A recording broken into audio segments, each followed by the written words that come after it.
Good day, everyone. So for today's topic, we have mood disorders and suicide. But before we proceed on that one, let's look first now on the prevalence of the psychiatric disorders in the Philippines. Last time we discussed about anxiety and other associated disorders, and as we try to look on back on this one, on the prevalence of the psychiatric disorders in our country. So number one is anxiety followed by panic. So on the third place, we have the depression, which is now of more of our topic that we'll discuss on the mood disorders or the suicide one. Inside of these mood disorders, we have yung mga depressive disorders, yung disruptive mood dysregulation disorder or DMDD.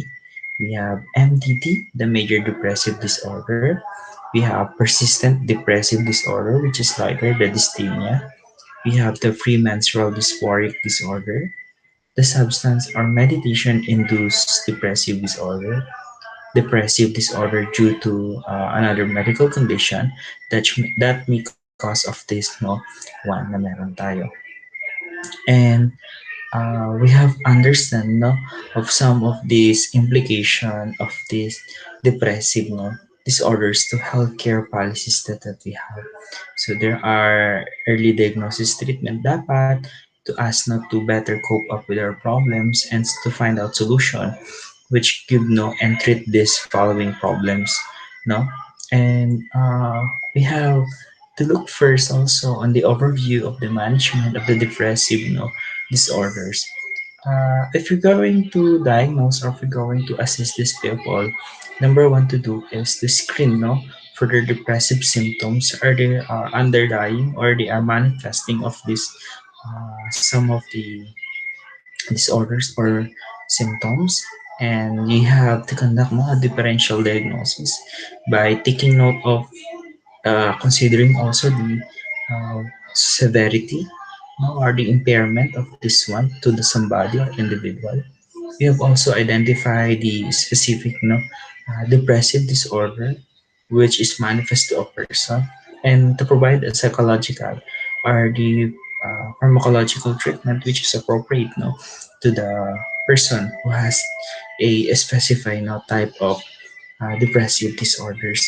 And later on, after giving them the way of addressing the problem, we may perform yung follow-up na tinatawag to determine uh, if they change their behavior or they may help yung ating treatment that they are giving to them. So again, for today, we have the mood disorders. So when we defining mood disorders, it is something about our emotion, our state of uh, emotion that which is now describe who we are right now and in the near future one na meron tayo. We have mood is something discussed now, right? And it is states of the emotional person or individual that more on the subjective how is it perceived by somebody, and it doesn't harder to define than emotions themselves that what they have. And as we try to look on that one on the picture, we have a picture of different emotions that show to us of how individuals react to a certain degree of the conditions or events that they have experienced in life. So like here, they are very excited, they are sad, angry, sick, surprised, happy, unhappy, or bored one. So these are some of the emotion that people might experience right now during this pandemic, and many of them might try to surpass this one by using coping mechanism or trying to cope up with the problems right now. And some of the characteristics of the behaviors that emotions or of the mood disorders shows or shown by this a part of this chapter is could be look on that other sides of this picture na meron tayo. Some are irritated, some are sad, some are excited, or too much having of an activity of or an emotion of in response to certain events in life. So this is are very surprising, no, para dito sa mga tao ngayon, no, because of this pandemic one or brought or caused by this pandemic. So when we define mood disorders, it's characterized, no, by emotional extreme and challenges in regulating mood, no, tend to be longer or term disturbances one na meron tayo. So by this, we have two key moods, no, of involving, no, of mood disorder one na meron tayo. And this is very important to understand of exploring mood disorders or mood topics. So when we look on the two key moods that we have, no, yung mania and depression, it is characterized yung mania as having an intense and what you call that a high, no, or unrealistic feelings of excitement and euphoria, for which, no, has an extreme overconfidence, energy, leading to a reckless, no, or leading to a behavior, no, somehow like that. And we can look on the depression. It is somehow described as involving of having low, no, feelings and having an extraordinary sadness and dejections, no, of the activities. So this may be a devastating because for it has a no, total opposite of the mania, which has no with extreme lack of energy, interest, confidence, and at the same time enjoyment of life, no, of a person or individual. Okay, so we have these, no, ideas in exploring mood disorders, no, topic. So what I have next is some of the overview of the depression and mania of what can we look then. So they make me look, no, as yung mga major depressive, yung mga other types of this, no, that has or have maybe described, no, dun sa mga parts na yan. So, the types of mood of disorders are here. So, meron tayo unipolar at saka yung tinatawag na bipolar disorder. By the structure of this mood disorder na meron tayo, yung unipolar at bipolar, individuals might experience, no, of these either depressions na tinatawag natin. So, they may be suffer from unipolar mood disorder, they may suffer from the bipolar disorder. So by name unipolar, it means, no, a present, no, of a mood, no, of one pole, no, of one only, thus that occur, no, probably. So ang next one we have yung unipolar may be seen, no, as uh, disorder that develop, no, leading to depression one na meron tayo. And because of that, it has only traveling to a from one pole one tinatawag, or it is unipolar.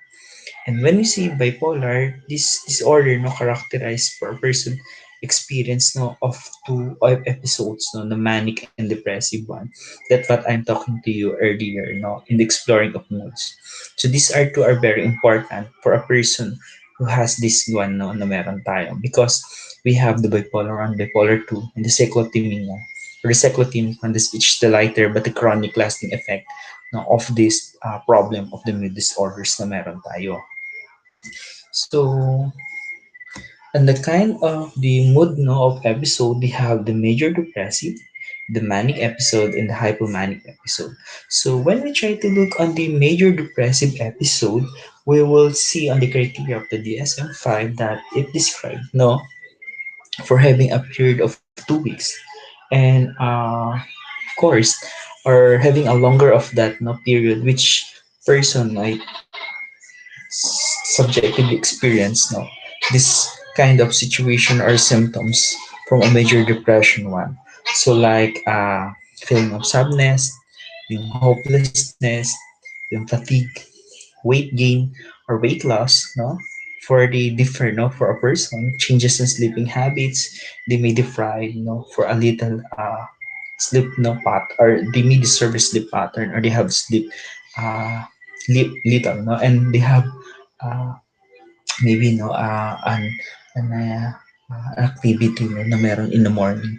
And we have yung loss of interest na in activities for they did not want to involve, no, and they didn't know want to use critical thinking, and they're losing of this such cognitive capacity or ability. And we have the thoughts of suicides for they are having of a loneliness or a sad type of the episode, which is characterized by this uh, part of the diagnostic criteria for the major depressive episode. So then again, it has no characterized of significant weight loss, or they may weight gain for everyone or somebody na meron tayo that they may apply sa mga kanilang particularly the pattern of their behaviors na meron sila. And yung ating manic episode na tinatawag na meron tayo dito, in which these features, these individuals have find an showing of extreme pleasure in every activity. So for where some of these clients or these people may compare yung mga experiences nila daily, which having a mania and continuous yung kanilang extraordinary yung tinatawag na activity or yung pagiging hyperactive, and this person may see the criteria on diagnostic or have only require a little of sleep and having anything of desires meron siya na tinatawag, and this have increase yung persistently of goal directed activity na energy na tinatawag. So we have the hypomanic episode, which is distinct period of abnormality, for it is characterized for severe version of the manic episode, for where we can see that this one does not cause mark of a uh, big or significant impact in the impairment on the social occupational functioning of the individual, and it lasts only for 4 days rather than a full week, because from each from what word describe this one or this episode, it called only hypo, it means below or last one na meron tayo on the problematic problem na meron siya to a person. So next is the unipolar mood disorder, or the major depressive uh, disorder one, that but the one that I'm talking to you an earlier one. So nakikita natin on the person who have major depressive disorder has at least one major depressive episode from the DSM-5 of the criteria of what we have said from the major depressive episode, from what they have experienced too. So like this one, significant loss or appetite loss, that they may need to eat and to gain weight. So some of them may be observed from gain too much of being suffering from this one of this disorder na meron tayo na very sad or very lonely in life. We have too little of sleep, for it is evident for a people having of this one na meron tayo na they are insomnia na tinatawag or they may be experience naman yung tinatawag na hypersomnia that nearly every day might experience this person. So depressed interest in activities for their psychomotor or the agitation one, nearly every day are observed others and have subjective feelings of restlessness, of being slowed down na meron tayo. We have feeling of worthless, it is one of feature characteristics na meron ng isang major depressive disorder na tinatawag. We have fatigue or lethargic, that person loss of energy nearly every day, and araw-araw feeling nila yung all day na nakatulog sila, or they rest on the bed, and still they feel of fatigue. So difficulty concentrating and making decisions that diminish for ability to study or to concentrate or become have an indecisiveness for subjective account of observed by others for what they have do or actions on their own selves. We have recurrent thoughts of death or suicide, that one of the symptoms that might be seen to this person, for not just fear of dying, but recurrent suicidal ideation of without specific plan, no, for they want to end their life, no, na makikita natin. So very important to notice this one, no, that they have, no, na features to a person who are suffering from this major depressive disorder na tinatawag natin.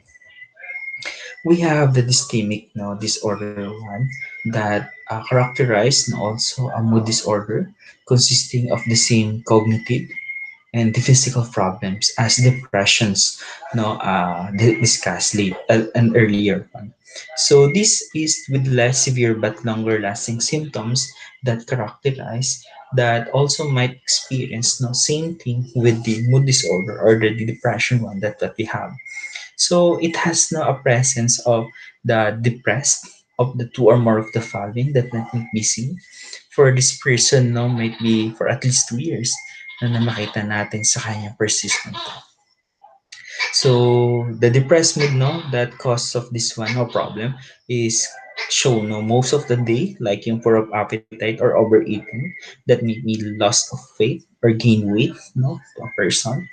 Insomnia or hypersomnia, the one that we like mentioned earlier, low energy or fatigue that they want to invoke into any activity, having low self-esteem, no, having a poor concentration, difficulty in making decisions. That one of the important, no, or having a significant distress to a person in their social, occupational, or important areas in functioning, for which they cannot not think or concentrate in life.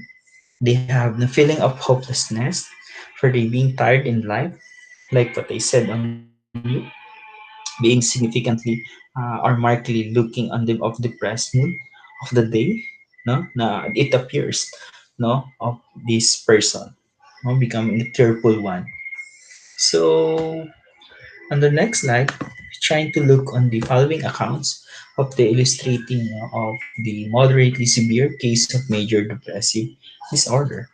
So when we look on the description of these depressive disorders in the DSM-5, it discussed now several types of depressive disorders, like what I said, no, from the major depressive disorder, no, that the one that we have with melancholic, with episode, no, with atypical, or with the seasonal pattern one, that specifier of the major depressive episode.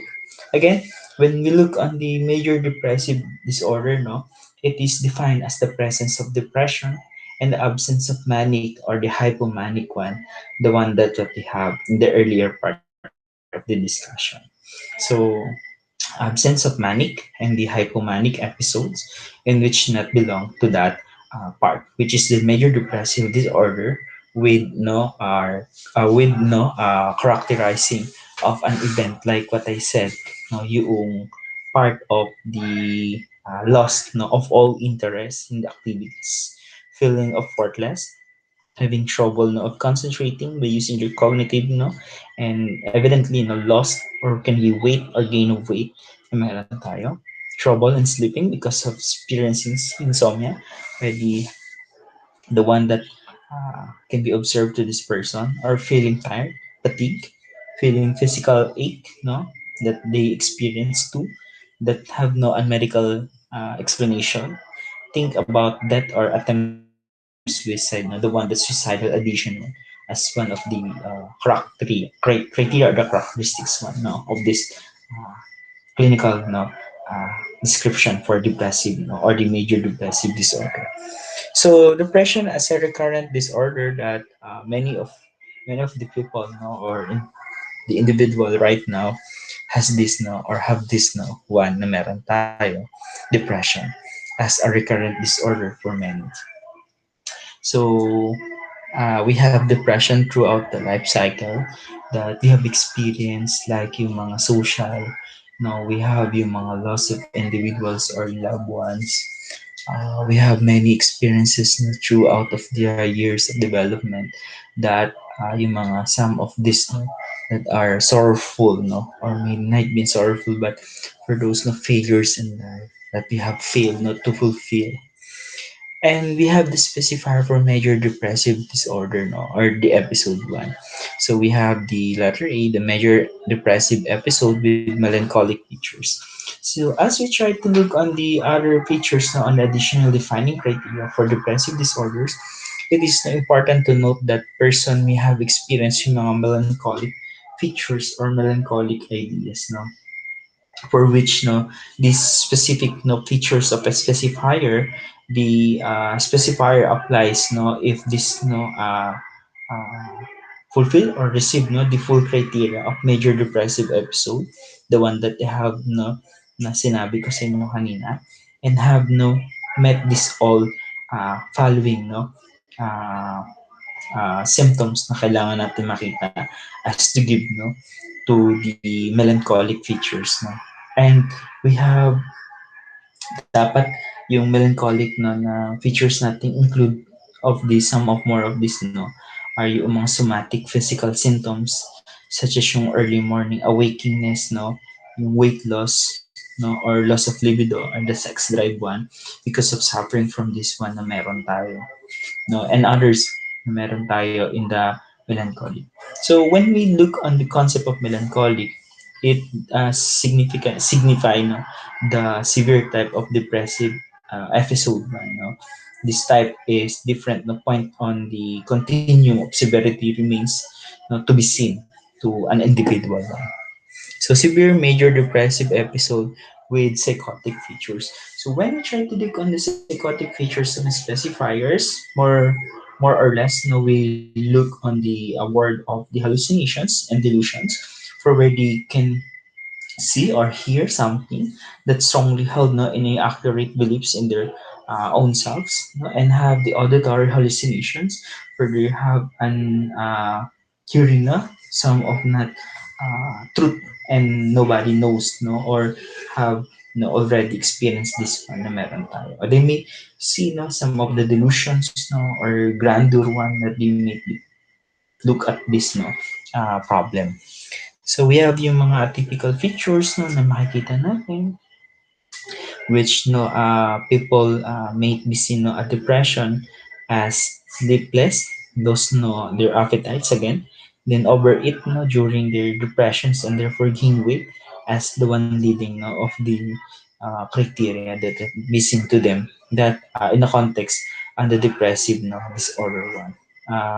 Yun yung pwede natin makita when we associated now for this one with these atypical features. Okay, so we have the episode no of with seasonal. So when we look on the seasonal pattern or specifier, these are on specifier applies to recurrent major depressive disorder that like na yung bipolar disorder natin that accompanies of the episodes that occur during the certain seasons no, for example yung mga cold cold one or yung winter one depressions like here na in our tropical country when they experience yung mga rainy season one no, and this no condition called a seasonal affective disorder for where they are experienced no episodal no and a season no occurred during the period no, of time only. So we have next the other causal factors on unipolar mood disorders. When we try to look on that one, we have yung biological causal factor, no? Like here, no, in the A, B, C, D, E letters. Okay, so we have genetic influence. We have so many studies that discuss no for some of this no that might be get no from it yung problem na yan and some studies no na nag-conduct ito and even among other across no one na meron tayo. So we have yung neurochemical factors, yung number of the suggestion no of the uh, factors nung makikita nating number ng serotonin no that regulate no the system involving no ng ating functionings. And kasama na rin dito yung norepinephrine tsaka dopamine that needed no, to have yung levels no, na tinatawag to gauge no, yung dysregulated to regulated no, mood 1. So yung mood regulations no, irregularities natin may include no, depressions and the result of this no, yung mood disorder. So that's why needed no, to normalize or to balance the neurotransmitters of our brain. So the abnormalities or hormonal regulatory systems, like yung cortisol na tinatawag, which is the stress hormone that cause no and elevated during stressful life events. So that's important to know, no, yung part na yan. The neurophysiological and neuroanatomical influence, no, of the to a person, and even yung sleep and other biological rhythms are important not to see. And when we try to look on that one, and circadian rhythm, no, and sunlight systems are very important to take note or to notice, no, for this, no, yung meron tayo. So yung mga sleep pattern, disturbances, and depressed, no, person, meron dyan, makikita natin yan. They might be may mga problem, no. So we have yung sunlight and seasonal, no, na makikita natin, which causal factors, no, of the disorder na meron tayo, and the depressive, no, episode, no, one na meron tayo. So we have the psychological factors, the stressful life events as causal factors that when we see it, no, or when we evaluate it, no, yung social and cultural dimensions na hindi mawawala yan. That is a part, no, of number of the problems na have an experience of many people, like yung marital separatedness, no, meron tayo, or yung money involvement right now, na meron tayo, stressful events, no, that cause of this problem na meron tayo makikita. So we have different types of vulnerabilities na pwede natin makita, the personality and the cognitive diathesis na stress model, and the early adversity, no, as diathesis 1 na meron tayo. So yun yung mga factors na might be cause, no, of this. We have the psychodynamic theories that may explain of this one to a person, no, having of this problem, like yung unang theory, no, the psychoanalytic one. The Beck's cognitive theory, which are very important not to see, because this one, no, are very helpful to persons, no, that may be give help, not to explain and to help, no, yung ating mga tao having this, ay yung mga people with having this, no, problem na tinatawag natin. And for such, no, we have yung mga other counseling techniques or therapy, no, na pwede natin i-inject, no, mula doon. So yung Beck's cognitive theory is showing of learning, no, to replace yung negative depressive pathways or thoughts nila in life, which is no attribute, no, with more positive ones dapat. So we have yung yan katulad ng interpersonal effect, no, of the mood disorders, which yung help depressed people by focus on the social and interpersonal triggers for their depressions, no. Pwede may developing skills to resolve interpersonal conflicts, no, na meron tayo. Okay, so yung marriage and family, one of the other way, no, of this therapy that you may be used to help people, no, with this problem, no, na makikita natin. So yung learn helplessness theory naman ng depression, ng uh, looking on back, no, on the theory uh, na nito, kung saan is it address ng the anxiety to response to stressful situations, and depressions, no, may follow for mark, no, for hopelessness about coping with the difficult, no, life events in life. So this be seen, no, to them. So we have the bipolar disorders. So like the one that we have discussed na earlier, kanina yung unipolar, ito din, no, has one, no, a key or ideas na of the depressive major, no, meron tayo. So yung apat, no, aspect. So may psychotic, may melancholic, may specifier one, no, and the other one that we have. So in bipolar disorder, we have the uh, looking out on the tendency of the manic episodes, no? So it alternate with major depressive episodes and an ending roller coaster uh, features non person who is no having of this one, no, na tinatawag natin.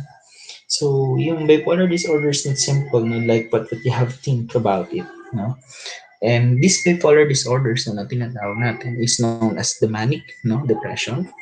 Again, yung yung ating manic one no, of having the feeling of extreme, no, having an extraordinary no activity planning no or excessive daily activities, have little no sleep without getting tired, no, for they don't have explain of it no yung kanilang yung activity o yung kanilang yung power, yung energy na tinatawag, have an easily irritated and distracted no mood na meron na makikita tayo. So when we look on this one, no, they describe as the mental illness that has a problem with the person or individual. It might brings no changes in sleep, energy, thinking, and behavior. That the one I said no on the episode to a person who is suffering from this disorder or the manic depression one. So a mood disorder in which a person alternates naman between the hopelessness and the degree no, of the depression and overexcited state of mania. So the one that what we called no formerly in the DSM-4TR, the manic depressive disorder one. And yan, these are some of the symptoms of mania that high, no, that described to. And on the other side is the depressive period, no, so showing of criteria, characteristics of low. So when we look on the person having a mania, so sabi nga natin, may mga shifting of their emotions or behavior, makikita na medyo minsan nagbabago sila, no? From a napaka-active, then become it's sad na meron tayo. So because the episodes no are prescribing no of the depressive phase and the manic phase pa na meron tayo.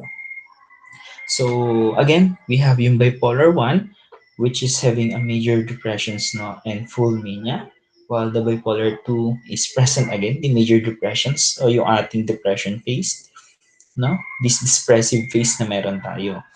But no, the manic phase no are mild na tinatawag. So as we compare on this one, makikita natin din yung excessive happiness, no? On the other side is the sadness. Sudden change from being joyful to the sadness, loss of energy, and irritable because of feeling of this hopelessness and worthlessness. And the other side is the restlessness, no? And not enjoying things like na mga meron ngayon, no? Or what we have no, on activities. And many more of this, no, of the description in this slide. So we have already discussed or mentioned this one no, in the early part of showing of the depressive major disorder or episode 1 na meron tayo when we discuss no, the manic one. Next is the cyclothymic disorder. If we compare no, yung bipolar 1, bipolar 2, yung cyclothymic no, or cyclothymia disorder 1, siya ay mas mild or lesser because this is described as mild depression with mild mania, chronic, but has a long-term effect no na tinatawag natin. So medyo mas matagal siya unlike with the other no criteria of the bipolar disorder. If you're going to look on that one no, na meron tayo. So, makikita natin in the cyclothymic disorder have this mood swing no, between the short period of the mild depression and the hypomania one. The same with the bipolar 1 and bipolar 2. It has no mood swing but comparable to this no, two ideas yung ating again bipolar 1 presence of major depressions with full mania or the manic phase, while yung bipolar 2 major depression has no only a mild mania or manic phase one na tinatawag. So again, the low and the high moods no swings never reach the severity or just like no what have the bipolar 1 and bipolar 2 na meron tayo, no, or having the full mania episodes no. People with cyclothymic disorder have mild symptoms then occur in the full-blown of the bipolar disorder 1. So, hindi siya ganun katulad or kasing makikita natin no, same with them. So, the bipolar 1 and the bipolar 2, no, ito na nga. So, si bipolar 1 disorder is characterized na as distinguished no, for having a major depressive no, disorder or the major depression part and at least one manic episode or mixed episode present to this one. So like yung sabi ko kanina, having a full mania for receiving all of these criteria from feeling of extreme pleasure, no, of joy, of every activity, an extraordinary active, no, planning excessive on the daily activities. That's what we expect from a normal individual. They have sleep little, no, without getting tired, no, for they are lively for a long period, no, of day. So the bipolar one, no, itself, that the one that when we reach, no, of this one na meron tayo. So going back, no, yung ating ang kaninang dinidiscuss, no, in defining the idea, no, of this, no, problem ng ating nakikita, no, of the bipolar disorder na meron tayo. So yun yun, yung having, no, of major depression or depressive, no, and with this, no, with full mania one na tinatawag natin.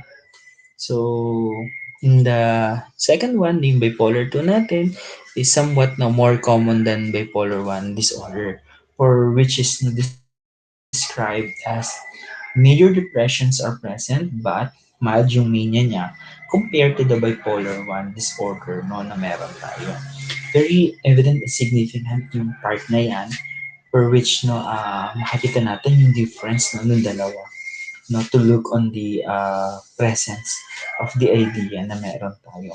So again, yung ating depressive phase characterized, no, for loss or loss of all interest, no, in a pleasurable manner of an activities, no, feeling of worthless, no, and helpless, and have a trouble of concentrating, no, for making a decisions, no, for very observable, no, to this person, lose or may gain weight without not trying one, have trouble to sleeping or sleep more than the usual, no, way of ng sleep pattern natin, feel tired all the time, no, in their lives, even they sleep too much or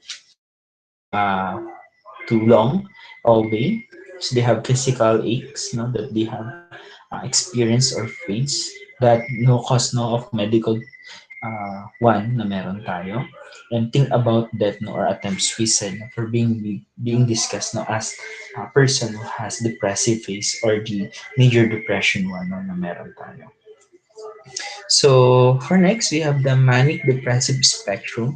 For when we can see, no, yung manic depressive spectrum is yung pagsama ng dalawang to used to refer as condition including, no, not only bipolar disorder as traditionally defined, no, that one that we have. It also, no, yung other types of mental conditions that can involve, no, in depressions or mood swing without manic or hypomanic episode, including yung some impulses control disorders na meron tayo. Okay? But if you're going to look on this one, we have yung other types of mood disorders, like yung PMDD, no, na tinatawag, no, na premenstrual, no, dysphoric disorder one of a person who is, no, uh, like yung what you call that, yung person with experience, o yung girls who are experience ng mark ng menstrual no cycle or yung period nila, in which no characterized for symptoms which is at least five that present, no, in the week, no, or in the minimal one, that uh, the days, no, or after the onset of menses or the period, no, of this person. So they may be seen irritable, no, or anger one, or increased interpersonal conflicts, may depress, no, moods feeling and hopelessness, make some anxiety and tension, no, for this person, or they may decrease, no, interest in the usual activity because they may be not confident in their what they experience right now, or subject to difficulty in concentration, no, or easily fatigued, no, or mark of a change in appetite one of they want to see. But somehow, no, like look others, they may be seen overeating, no, or specific food cravings sa tinatawag nila. So yun yung may makikita natin. And yeah, we have already reached and discussed the following, no, yung ating problems, like yung persistent depressive disorder, the dyskymia, no, like the major depressive episode, no, and we have yung major depressive episode, which have to look, no, on this one na makikita natin, and disorder. We have yung criteria for manic episode that we can be look, no, for which they are described, that the one earlier, no, na meron tayo, are very reasonable, no, that explain to you, and associated, no, with this, no, with this problem.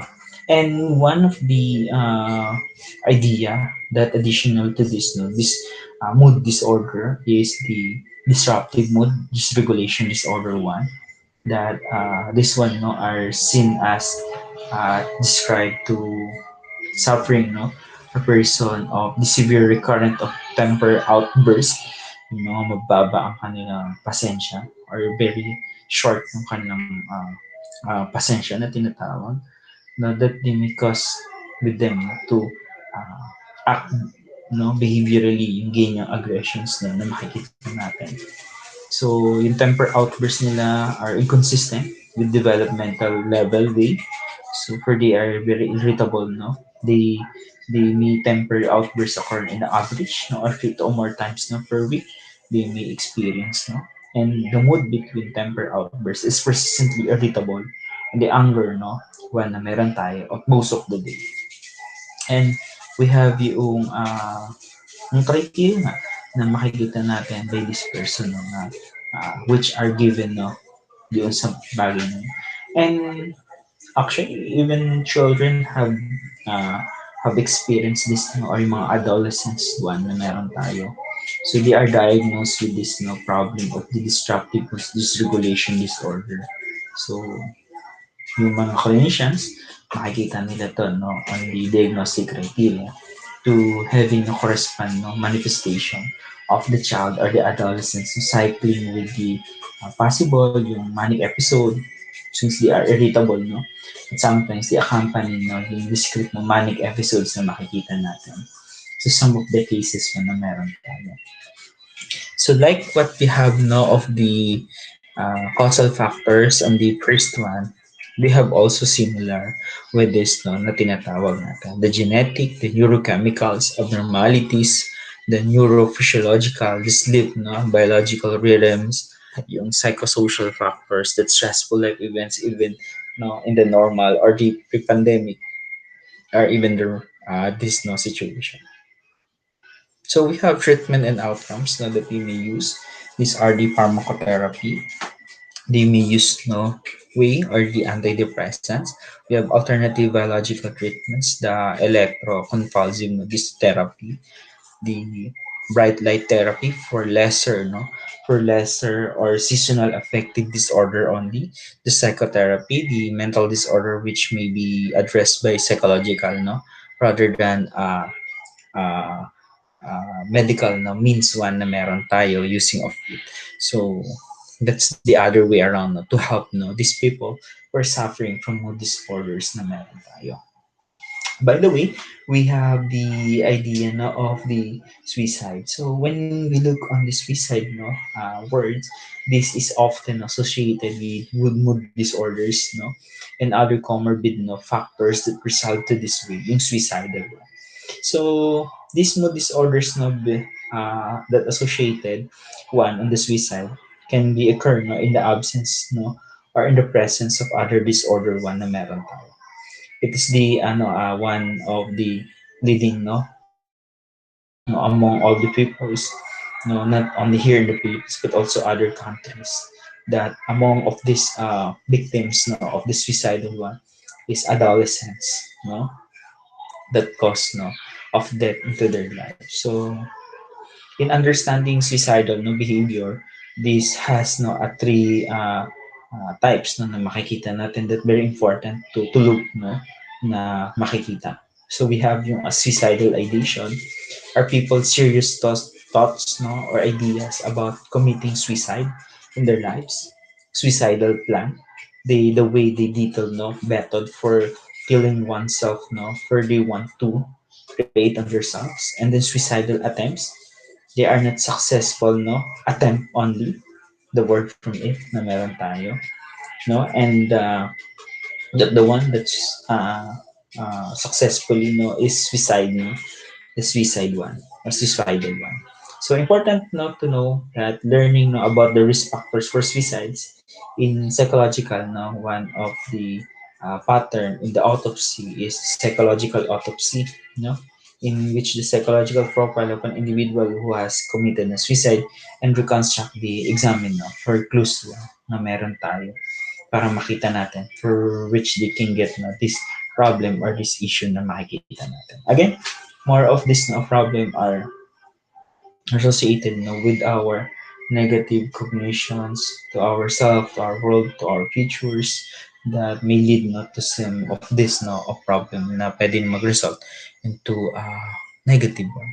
So that will be the end, and your questions, your queries, your arising problem or issues you may address, and send it forward to my email or even our group chat so I can answer it. Thank you for the listening and watching of our topic for this day, and good luck, everyone. Have a nice day.